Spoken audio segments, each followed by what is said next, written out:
breast cancer researcher, one of the very few women in that field who fought always for women's access to health and dignity in the healthcare system. And she had two goals in her life, to end breast cancer. She was a breast cancer researcher, and to raise her two daughters. All 5 feet of her, but if you met her, you would have thought she was 10 feet tall. And she would say to me often as I was growing up, Kamala, you may be the first to do many things. Make sure you're not the last.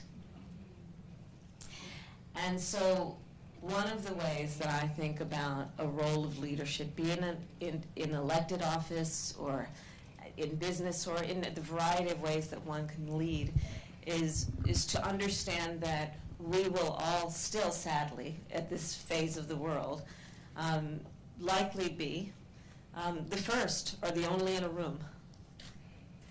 And it is important to know that the responsibility that we have is to not be the last and to chart a course where others can follow. I think it is also important to remember that in those situations, as I was talking earlier to human rights leaders, as leaders in any way, it is always important to also remember that even though you may be the only one in the room who is fighting for what you are fighting for, or thinking about things in the way that you are thinking about that, I'd ask you right now, actually, at this very moment, to look around the room. Just everybody look around the room. Just look around the room at all the people in this room. And when you're in those moments, in your role of leadership, where you may be in a situation where you are the only one like you, talking about what you are talking about, thinking about what you are thinking about, fighting for what you are fighting for, keep the image of what you just saw in your head and in your heart, and know you are not in those situations alone. That is critically important. Critically important. And so therefore, there's more to this. When you are in those situations, understand that while we applaud you for being in those situations, we have also charged you with the responsibility for being in those situations, chin up, shoulders back, owning your voice, and speaking with the authority that you bring into that room. Because half of it is knowing that what you are thinking and what you are feeling is legitimate and important and must be heard. And in that way, it's bigger than you. So don't think it's about, oh, is it okay for me to say this? Yes, because we have charged you with being in that room to speak for us. It's important to remember that. And to know everyone is applauding you when you do. Thank you very much. Very important not to be the last. You may be the first, but don't be the last. I like that. And our final question comes from attorney Maran Espinosa, another member of the audience. And she wrote in, I lead a project called Project Orduja to empower young Filipinas to lead and be positive change makers. The journey so far has its ups and downs. What is your advice for emerging leaders like me on how to sustain motivation and passion? So there's a lot. One, know that you stand on the shoulders of people who came before you, who have charted the course to do what you are doing as young leaders. So I'm going to mention 3 women. Josefa Escoda, Concepcion Calderon, and Coy Aquino, who were all in their 20s. In their 20s, when they started becoming known in their role of leadership. And so part of what you must remember is that there are people who came before you, who charted a course for you then to pick up the mantle. And the way that I think about it is, you know, like relay racing? You know, you race and someone passes the baton and then, right? So that's what life is. It's basically a relay race. And so the people who are heroes, whichever gender they are, They ran their part of the race, and then they passed us a baton. And the question is, what will we do with the time we carry the baton? Which means there's no time to get tired. Come on. Right? You're going to pass that baton at some point. But right now you're carrying it. And the question is, what are you doing with it?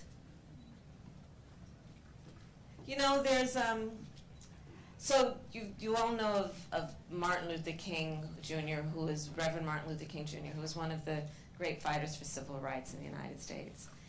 And his wife, her name was Coretta Scott King. She too was a fighter for civil rights. And she had a saying, which I repeat all the time, so I will share it with you. I'll paraphrase it. She said, "The fight for justice, the fight for human rights, the fight for equality, the fight for fairness," she said, "that fight must be fought and won with each generation." I think she had 2 points. One is that it is the very nature of these processes, these fights, that whatever gains are made, they will not be permanent unless we are vigilant to keep them up. Well, the second point then necessarily is, and therefore, knowing that's the nature of it all, do not despair. Do not be overwhelmed. Do not be despondent. Do not throw up your hands when it's time to roll up your sleeves. It's the nature of it. And this is the thing that has fueled every movement that has been about progress, is an understanding of that, but also the optimism that fuels everything that we are doing.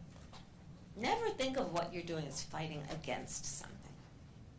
You're fighting for something. Well, isn't that a noble pursuit?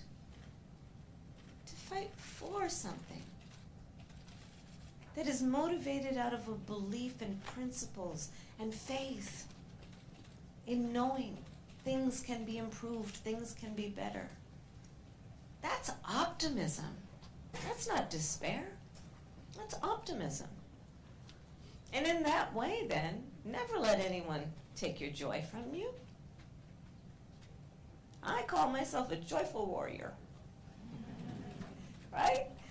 Never let anyone take your joy from you. You do what you gotta do. And isn't that a wonderful way to live? To know you have purpose. To know you can make a difference. To know, as you must know, I implore you, you must know, you make and will make a difference. Invariably, in the lives of people you may never meet. Invariably, in the lives of people who may never know your name or my name. But if you stick with it, you will forever have an impact. Even if it's on your little sister or brother, or your cousin, or your neighbor, you will have an impact by just the model of who you are. A model of someone who cares about their community, cares about their society, cares about the future of those things and the future of the world. What a noble pursuit. It matters.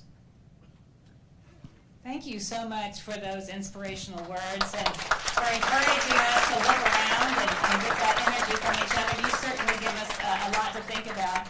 And I would also like to thank the members of our audience for submitting the questions that we had today. And especially thank you to our Vice President, Kamala Harris, for being here with us today and for joining this very important conversation.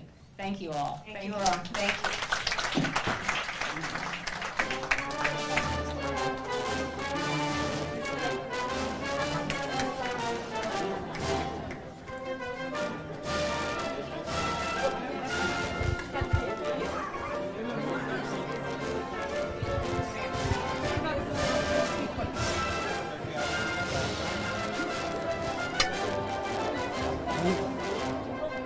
Sige. Ako sa mga pwede raw.